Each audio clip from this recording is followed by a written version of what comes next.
Nahmaduhu wa nusalli wa nusallimu ala rasulihil karim, amma ba'du. Agama Allah adalah agama yang benar, agama yang hak, tiada keraguan di dalamnya.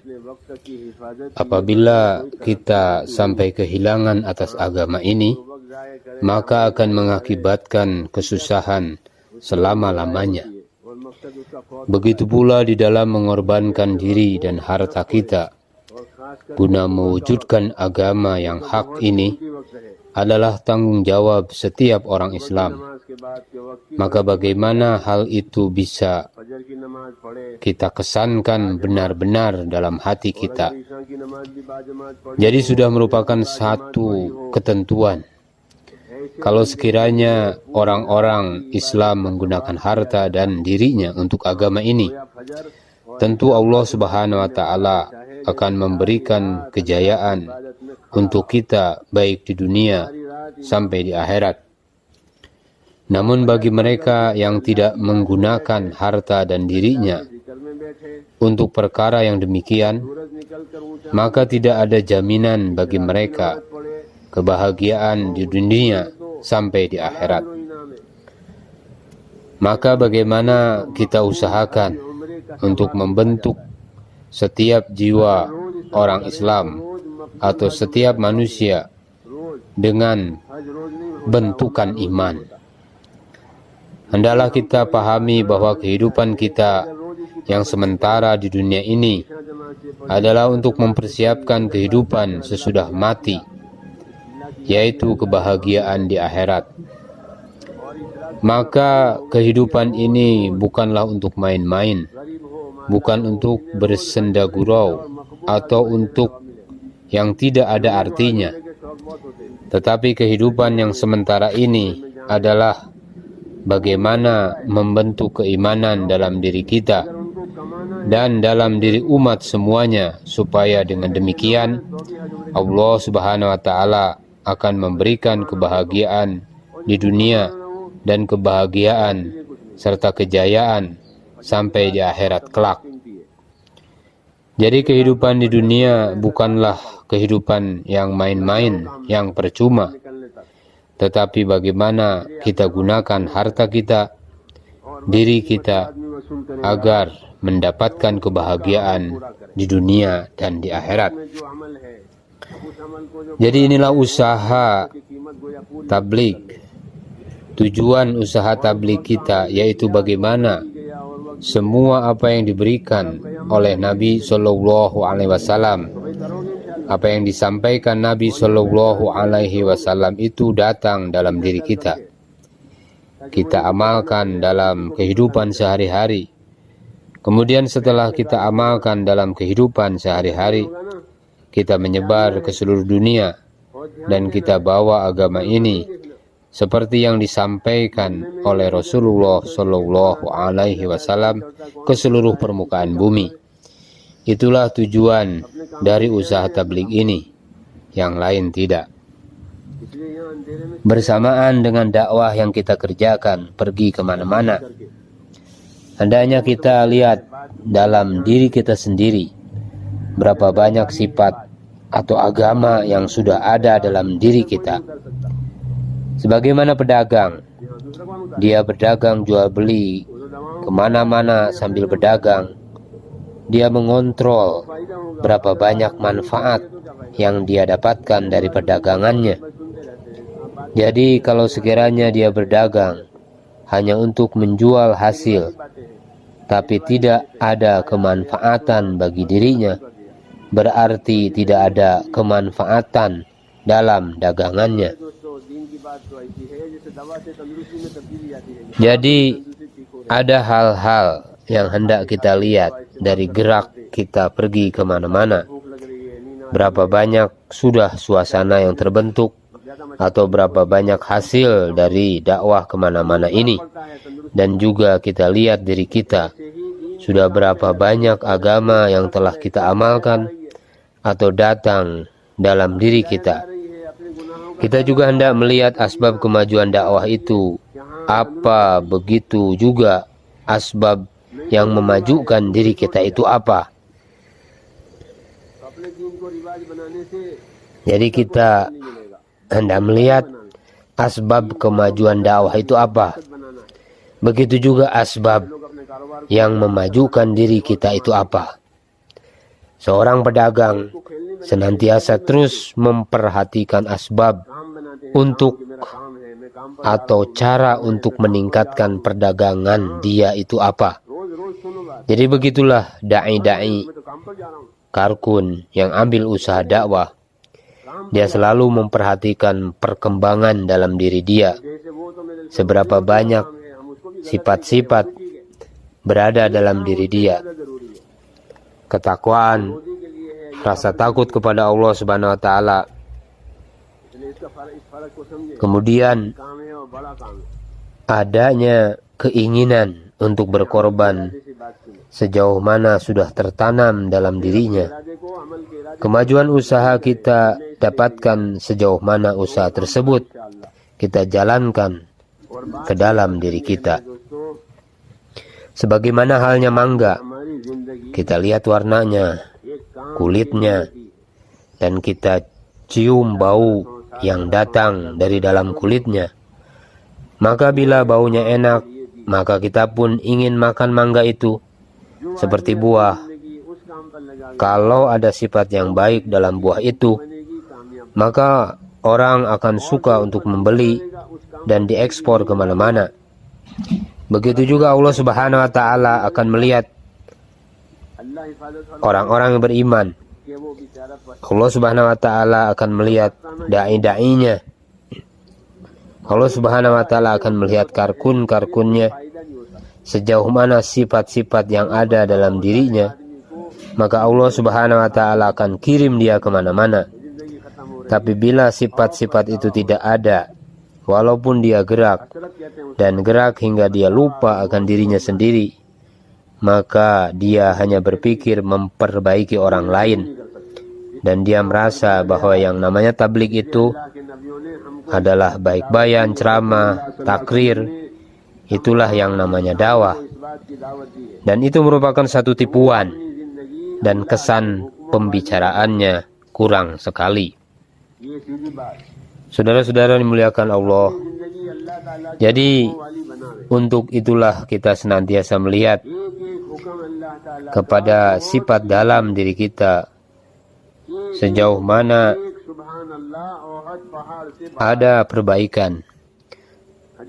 Maulana Ilyas rahmatullah alaih sampaikan bahwasanya yang dimaksud gerak dakwah kita adalah bagaimana yang namanya 6 sifat senantiasa meningkat dan meningkat dalam diri setiap da'i. Jadi apabila 6 sifat ini meningkat dan meningkat dalam diri da'i, itu berarti kemajuan usaha tabligh. Seperti mesin, selama mesin itu baik jalannya, maka senantiasa akan memberikan kemanfaatan. Maka perlu diperhatikan bagaimana untuk mewujudkan sifat dalam diri kita ini bisa meningkat dan meningkat.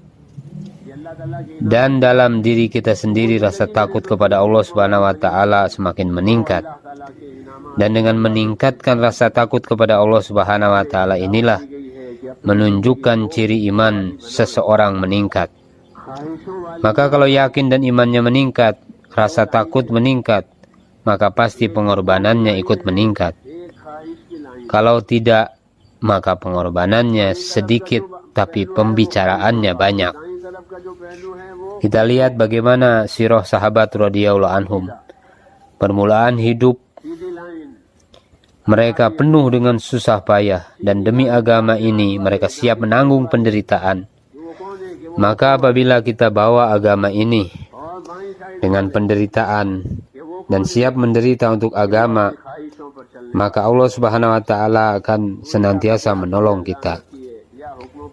Sebagaimana orang sakit yang ingin berobat dan dalam pengobatan itu ada penderitaan, namun dia siap untuk menahan penderitaan itu, maka Allah Subhanahu wa taala akan hilangkan penyakitnya. Saudara-saudara dimuliakan Allah Subhanahu wa taala.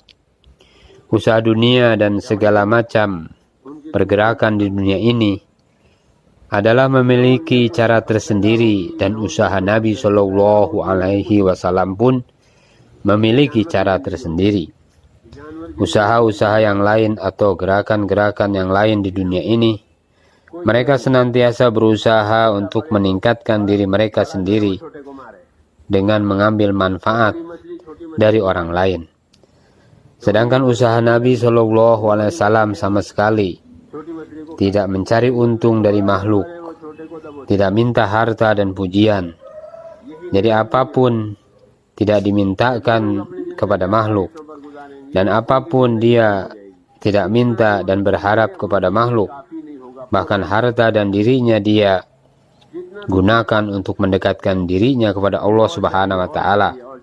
Bahkan dia gunakan untuk kepentingan orang lain, sebab yang diinginkan hanyalah agar hubungannya kepada Allah Subhanahu wa Ta'ala semakin baik, dan hubungannya kepada sesama makhluk pun semakin baik. Maka yang namanya usaha agama adalah senantiasa ingin meningkatkan pengorbanan untuk agama. Maka sekiranya kita kerap bergantung kepada asbab, kepada kebendaan, maka nanti kita pun akan yakin kepada asbab, sehingga itulah juga yang akan keluar dari hati kita. Maka kita sebagai manusia harus menggunakan hak dan diam sesuai dengan keinginan Allah Subhanahu wa Ta'ala, sesuai perintah Allah Subhanahu wa Ta'ala. Maka nanti Allah Subhanahu wa Ta'ala akan memberikan keberkahan dalam asbab yang kita miliki.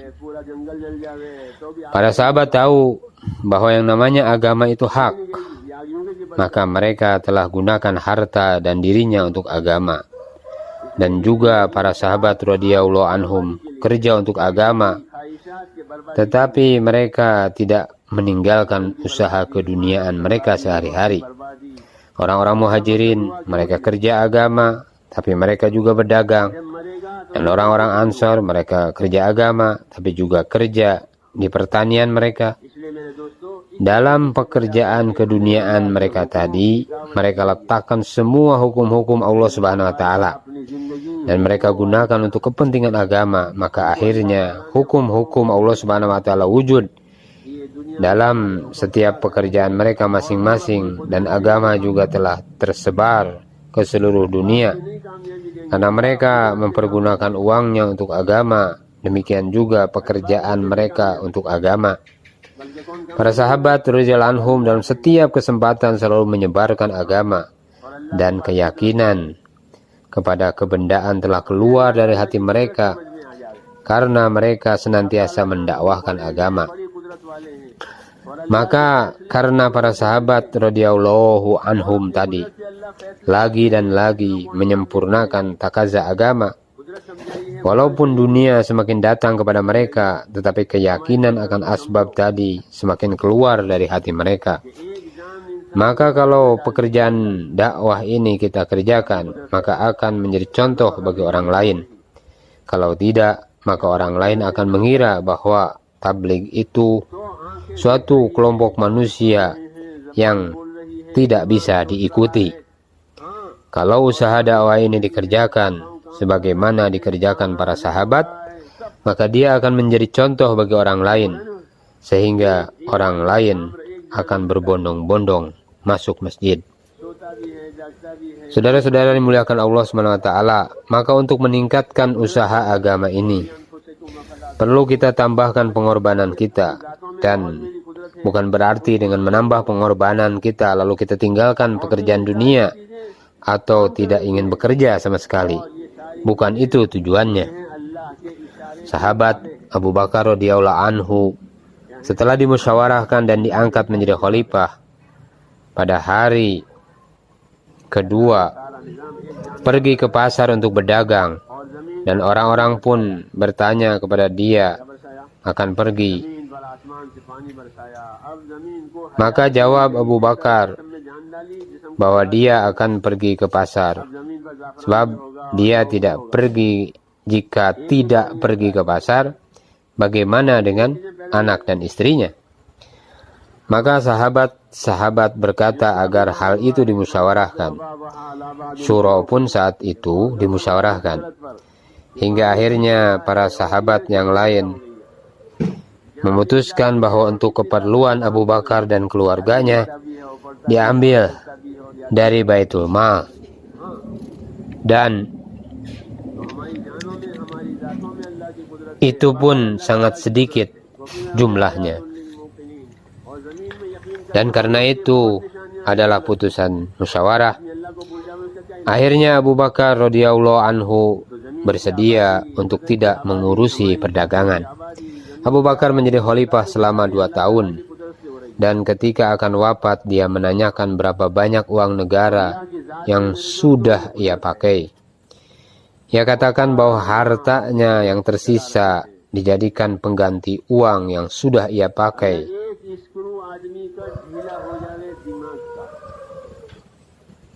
Sewaktu dia menjadi khalifah, ia tidak mau bertemu Allah Subhanahu wa Ta'ala dalam keadaan memakai hak orang lain. Ia ingin berjumpa Allah Subhanahu wa Ta'ala dengan mengorbankan harta dan diri beliau sendiri. Beliau memakai uang karena putusan musyawarah. Usaha dakwah kita memerlukan pengorbanan. Apabila kita terus berkorban, Allah Subhanahu wa Ta'ala akan memberikan keberkahan hidup dalam dirinya. Yang namanya keberkahan di dunia adalah hati-hati manusia ini siap menerima hidayah. Hati mereka sendiri otomatis akan bersatu, dan dengan meningkatkan pengorbanan timbul kesatuan hati. Namun apabila masing-masing hanya melihat keuntungan diri sendiri, maka akan timbul pecah hati. Azas untuk meningkatkan dakwah kita ini adalah meningkatkan pengorbanan. Yang kedua, dakwah yang kita lakukan dengan pengorbanan akan muncul sifat istiqomah dalam diri kita. Yang disebut istiqomah adalah dalam setiap saat dan keadaan ia senantiasa hidupkan amalan agama. Tanpa istiqomah tidak ada peningkatan. Setiap sahabat dalam kehidupan mereka senantiasa wujudkan sifat istiqomah. Jadi mereka adalah orang yang mustaqim. Allah Subhanahu wa Ta'ala telah mengatakan masalah istiqomah ini kepada para anbiya alaihim mussalatu wassalam. Dan istiqomah ini sangat penting karena keadaan-keadaan selalu datang dalam kehidupan. Kadang-kadang kekayaan, kemiskinan, sehat, sakit datang secara bergantian. Bermacam-macam keadaan datang kepada manusia. Kalau manusia berjalan hanya sesuai dengan satu keadaan saja, maka ia tidak dapat istiqomah dalam usaha dakwah. Tetapi seandainya dia berjalan dengan fikir, maka ia akan istiqomah dalam dakwah ini. Suatu saat datang surat kepada Hadraji. Ada yang menulis bahwa dia sudah 22 tahun ambil usaha ini dan sudah melakukan jaulah selama 12 tahun. Namun tidak ada perubahan dan peningkatan dalam kerja dakwahnya. Jadi selama 22 tahun keluarganya tidak meninggalkan sholat, dan 12 tahun tidak tinggalkan jaulah. Jadi yang namanya istiqomah adalah apabila selama 22 tahun tidak tinggalkan sholat, dan selama 12 tahun tidak meninggalkan jaulah. Dalam keadaan bagaimanapun tetap jaulah. Istiqomah dalam setiap saat dan keadaan. Itulah yang disebut pengorbanan. Maka setiap dari diri kita hendaklah membuat tertib untuk masing-masing. Maka kalau kita sudah membuat tertib seperti ini, akan muncul perbaikan dalam diri kita, dan suasana mahol akan terbentuk. Kita berikan waktu setiap hari, setiap minggu dengan 2 jaulah, dan setiap bulan istiqomah keluar 3 hari. Begitu pula tertib tahunan. Jadi setiap orang memiliki tertib dan berjalan dari waktu ke waktu di atas tertib tadi, serta menyisihkan waktu untuk pekerjaan kita.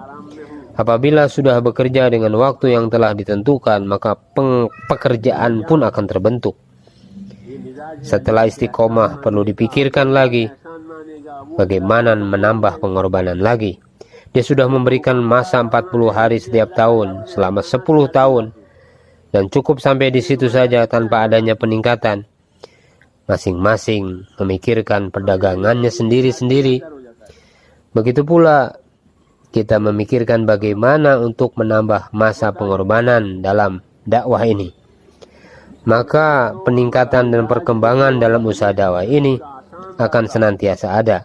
Tetapi kalau tidak pikir bagaimana tambah korban, amal sebelumnya akan merosot.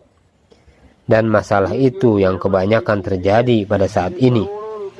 Tertib yang ada menjadi merosot dan berantakan karena tidak dipikirkan untuk meningkatkan pengorbanan. Misalnya, orang yang berpikir tentang sholatnya, dia berusaha memikirkan bagaimana dia dapat sholat benar-benar pada takbir pertama, takbiratul ula. Maka seandainya dia selalu memikirkan takbiratul ula agar tidak ketinggalan, tentu tidak akan ketinggalan 1 rakaat pun. Akhirnya dia akan menjaga sholat dengan berjamaah. Selanjutnya dia tingkatkan pikirnya, yaitu untuk menunggu sholat. Maka orang yang menanti sholat tidak akan ketinggalan takbiratul ulanya. Semakin dia meningkatkan pikirnya, maka tertib yang sudah ada tidak akan merosot, selalu istiqomah. Selanjutnya dia pikir bagaimana untuk menjaga dirinya dengan cara memikirkan lingkungannya agar tidak ada satupun yang ketinggalan sholat. Maka sekitarnya semuanya akan mengerjakan sholat. Bagaimana di rumahnya, di kantornya, semua orang bisa sholat. Agar lingkungannya dapat istiqomah, lalu dia pikir bagaimana seluruh orang yang ada di lingkungannya buat usaha dakwah, menjadi da'i, berkeliling membawa agama. Dia perlu duduk untuk memikirkan musyawarah setiap hari. Dengan demikian istiqomah akan tercapai dan usaha dakwah ini akan meningkat. Insya Allah peningkatan dapat tercapai dengan cara yang benar dan istiqomah. Lalu usaha yang kedua, bagaimana usaha dakwah ini dapat tersebar ke seluruh umat. Bagaimana seluruh umat, baik kaya, miskin, dan dari berbagai pekerjaan dapat menjadi pekerja-pekerja agama. Karena hari ini umat masing-masing sibuk dengan pekerjaannya masing-masing, sibuk memikirkan rezekinya saja, sehingga umat hari ini terpecah-pecah. Umat yang terpecah-pecah tadi itu, maka kita bawa ke dalam agama. Ini adalah tanggung jawab kita, yaitu bagaimana membawa seluruh umat untuk mengikuti perintah-perintah Allah Subhanahu wa taala dan Nabi sallallahu alaihi wasallam. Asas dari usaha agama ini adalah umumi atau untuk semua orang, seperti air hujan yang turun untuk semua orang.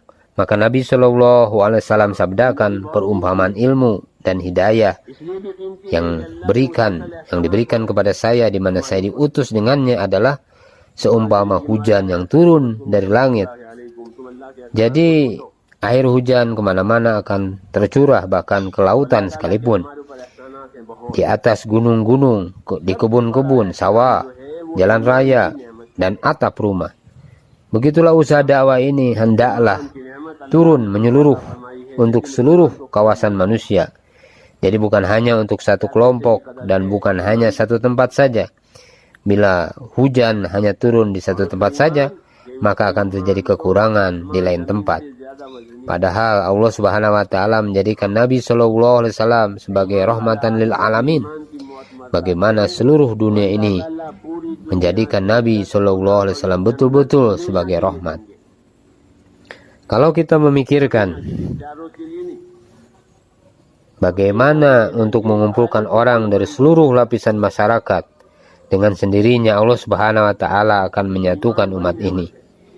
Karena kalau kita memikirkan untuk mengumpulkan seluruh lapisan masyarakat saja, tapi kita tidak bersatu, maka tidak ada manfaatnya. Jadi pertolongan Allah Subhanahu wa Ta'ala bersama jamaah. Tanpa ada ijtimaiyah, maka tidak ada persatuan. Saudara-saudara yang dimuliakan Allah Subhanahu wa Ta'ala, agama Islam adalah suci, dan usaha agama adalah suci dan bersih. Maka orang yang buat usaha agama ini haruslah betul-betul suci dan bersih, sebagaimana pakaian yang harus bersih. Sebuah kisah sahabat bagaimana keadaan mereka betul-betul bersih. Abdullah bin Umar radhiyallahu anhu katakan, para sahabat adalah orang-orang yang paling bersih hatinya. Jadi di dalam hati mereka tidak ada keinginan untuk membesarkan dirinya. Sebab kalau ada orang yang berkeinginan untuk membesarkan dirinya, maka nanti dia akan tenggelam. Jadi amalan dakwah ini tidak akan terbentuk oleh kesombongan atau usaha untuk membesarkan diri. Maka Allah Subhanahu wa Ta'ala menjadikan Nabi Shallallahu Alaihi Wasallam untuk membawa usaha dakwah ini, dan dalam waktu yang sama Rasulullah Shallallahu Alaihi Wasallam menjadi seorang hamba, bukan untuk membesarkan dirinya, melainkan sebagai hamba Allah. Jadi begitulah setiap orang yang kerja dakwah ini, jangan sampai ada di hatinya niat untuk membesarkan diri. Allah Subhanahu wa Ta'ala telah firmankan bahwa akhirat diperuntukkan bagi orang yang tidak menginginkan kehidupan dunia dan berbuat kerusakan di permukaan bumi.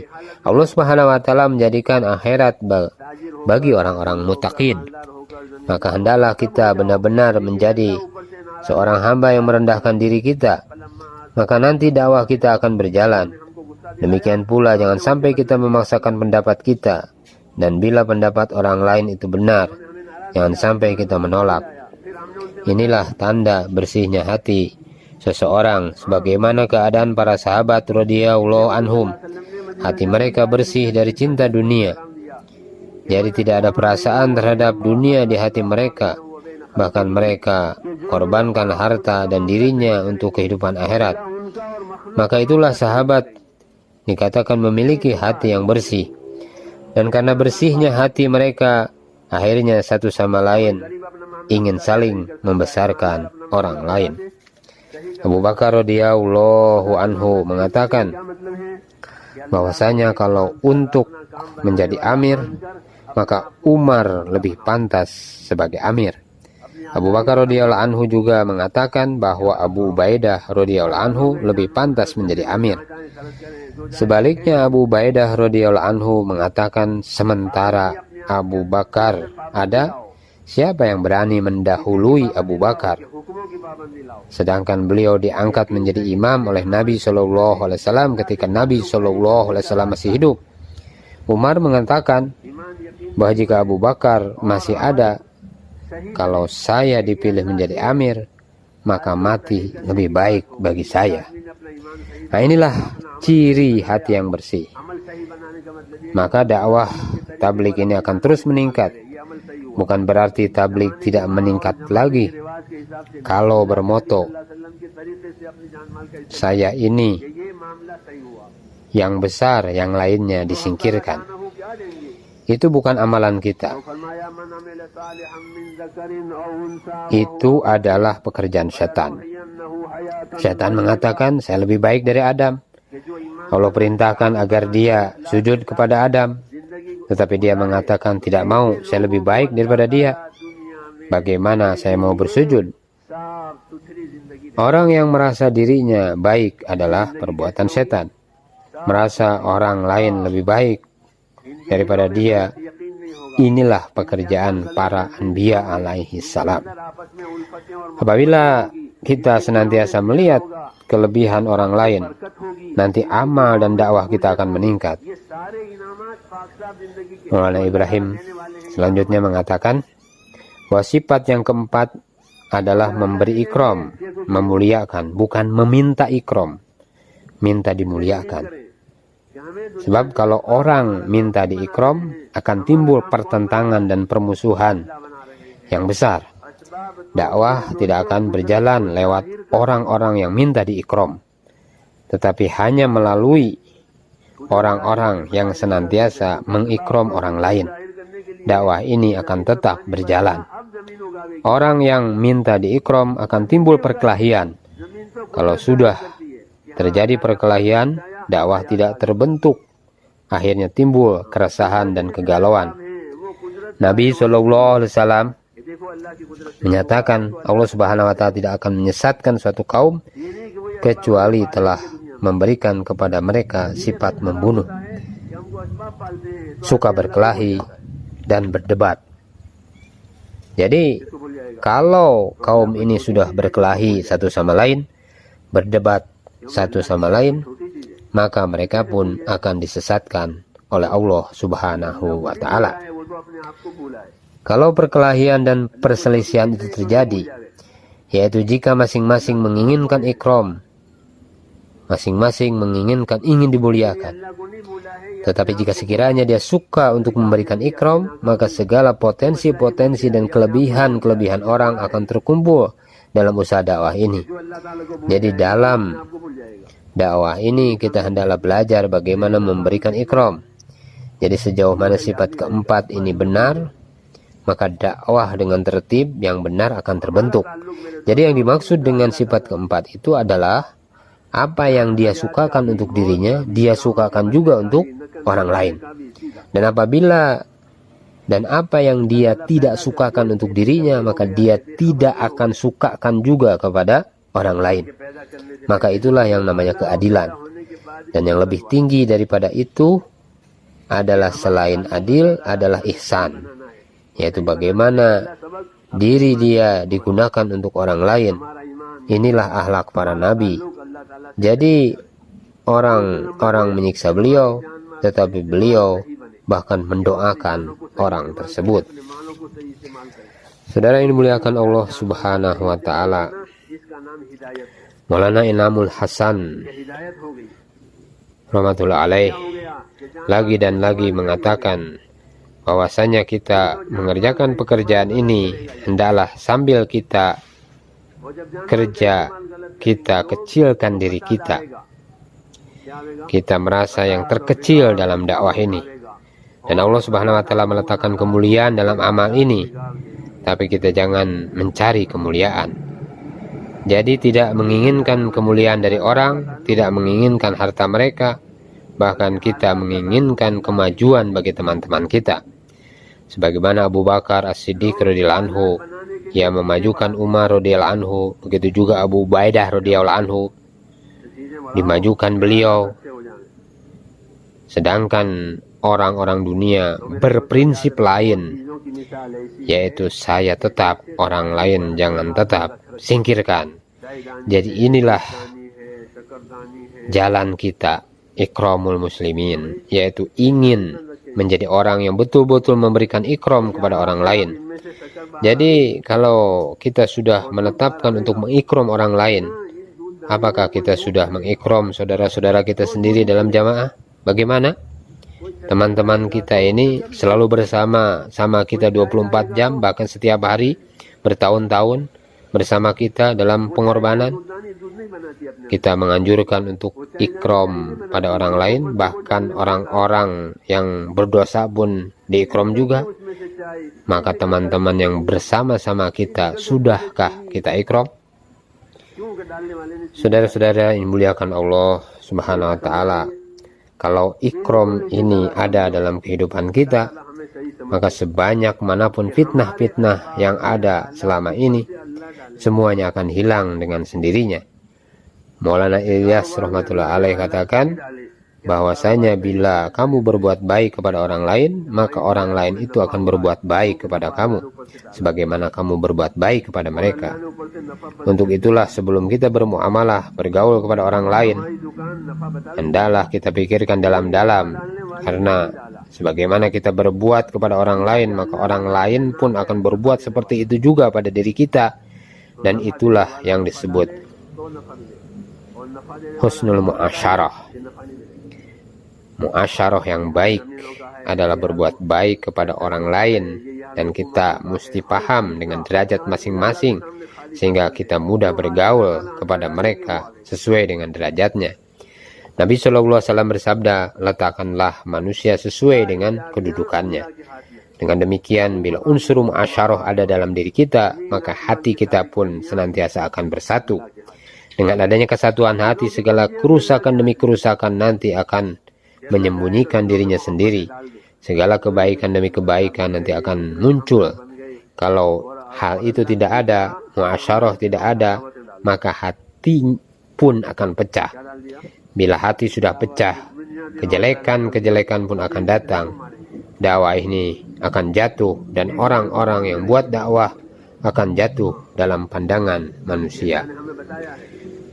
Saudara-saudara yang dimuliakan Allah Subhanahu wa Ta'ala, sifat keenam yang kita miliki adalah untuk memelihara dakwah kita.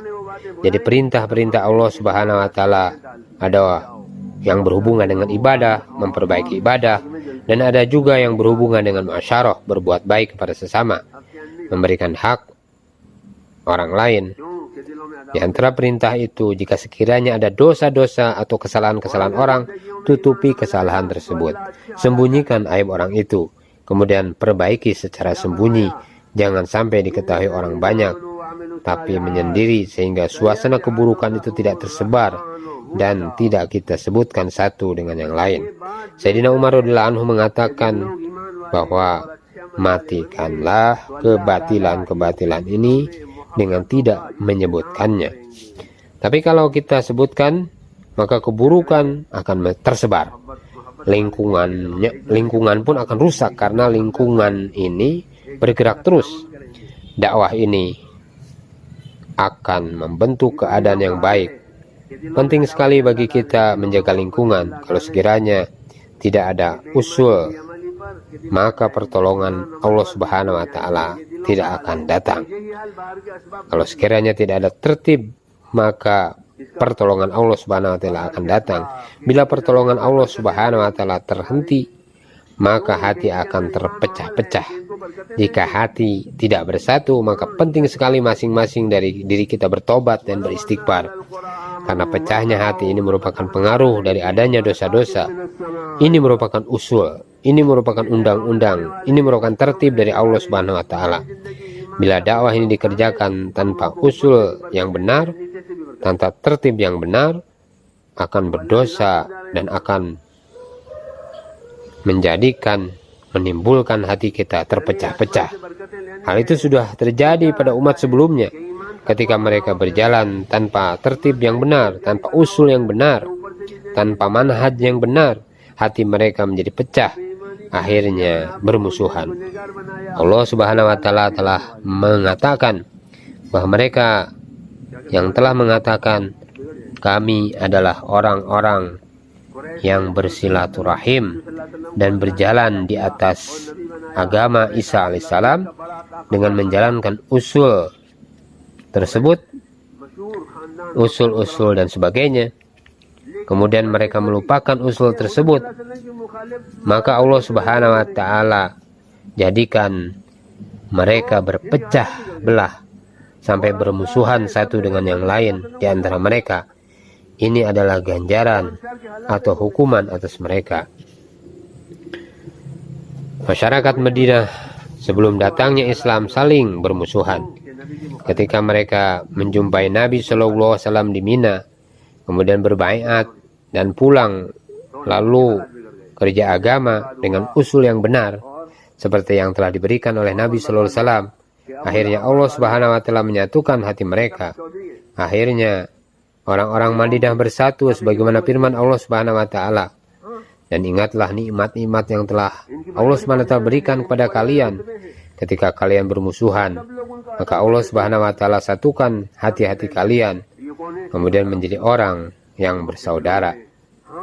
Orang-orang Madinah yang dulunya hatinya berpecah belah dan berperang satu dengan yang lain, lantas kemudian bersatu dengan yang lain, karena mereka telah bekerja dengan usul, dengan tertib yang telah diberikan, dengan manhaj, dengan nahij yang telah diberikan oleh para nabi mereka.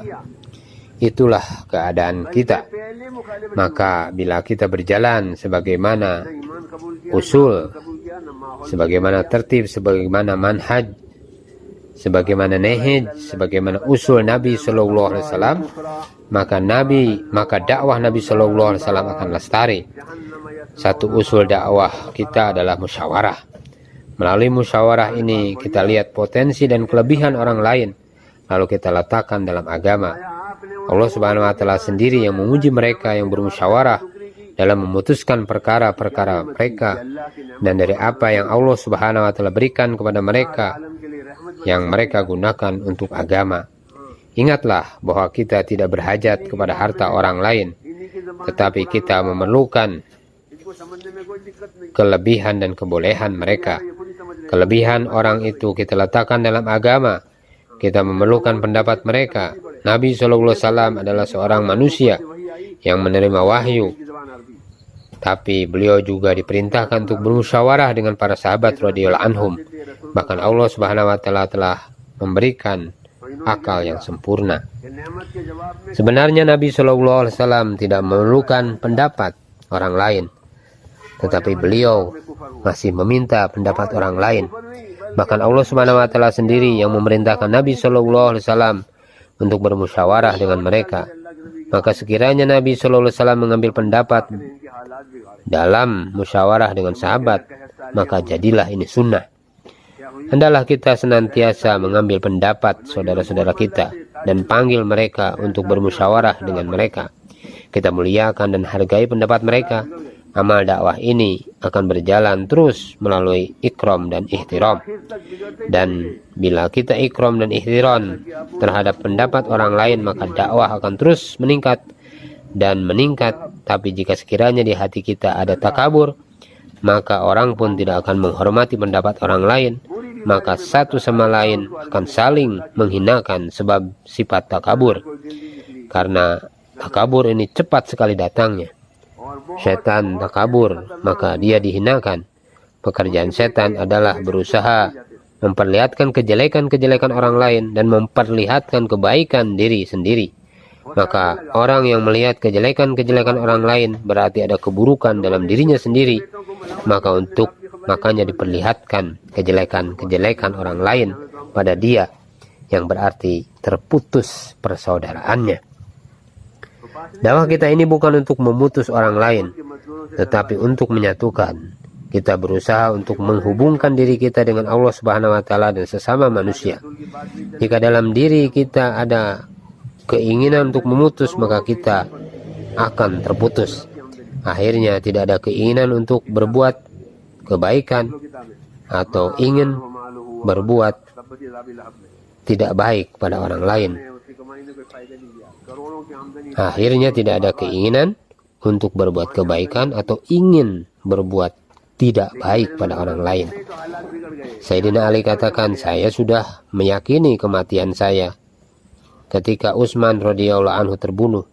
Ketika zaman Utsman sudah terjadi bunuh-membunuh, maka zaman saya pun akan seperti itu juga. Maka perlu kita usahakan bagaimana dalam lingkungan kita jangan sampai sifat ihtiram itu hilang. Maulana Ilyas rahmatullah alaih katakan bahwa di dalam dakwah ini kita hendak saling menukar kebaikan. Kita melihat kebaikan orang lain dan kebaikan kita berikan kepada orang lain. Inilah karakter tabligh. Hendaklah kita melihat kebaikan-kebaikan orang lain. Orang yang tidak melihat kebaikan orang lain berarti tidak ada kebaikan dalam dirinya. Saudara-saudara dimuliakan Allah, dakwah kita adalah mengusahakan untuk menyatukan orang-orang, dan syaitan untuk menghancurkan orang adalah menanamkan suudzon dalam hati orang-orang. Satu sama lain saling berburuk sangka. Apabila timbul buruk sangka dalam diri kita, maka kita akan memandang jelek pada orang lain. Maka nanti ia akan melihat aib orang lain. Kalau sudah begitu, maka ia akan suka menyebut aib-aib orang lain, dan lingkungan akan menjadi suasana ghibah, dan ghibah adalah besar dosanya, lebih besar daripada zina. Maulana mengatakan balasan dari ghibah akan diberikan secara langsung, secara cash, yaitu hati-hati tidak akan percaya sehingga tidak bisa menyatu dengan orang. Akhirnya yang benar akan habis dan kebenaran akan timbul kemarahan-kemarahan.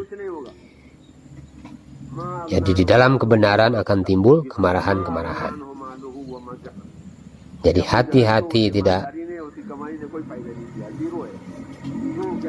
Maulana mengatakan, kita ulang lagi, Maulana mengatakan bahwa balasan dari ghibah akan diberikan secara langsung, secara cash, yaitu hati-hati tidak akan percaya sehingga tidak bisa menyatu dengan orang.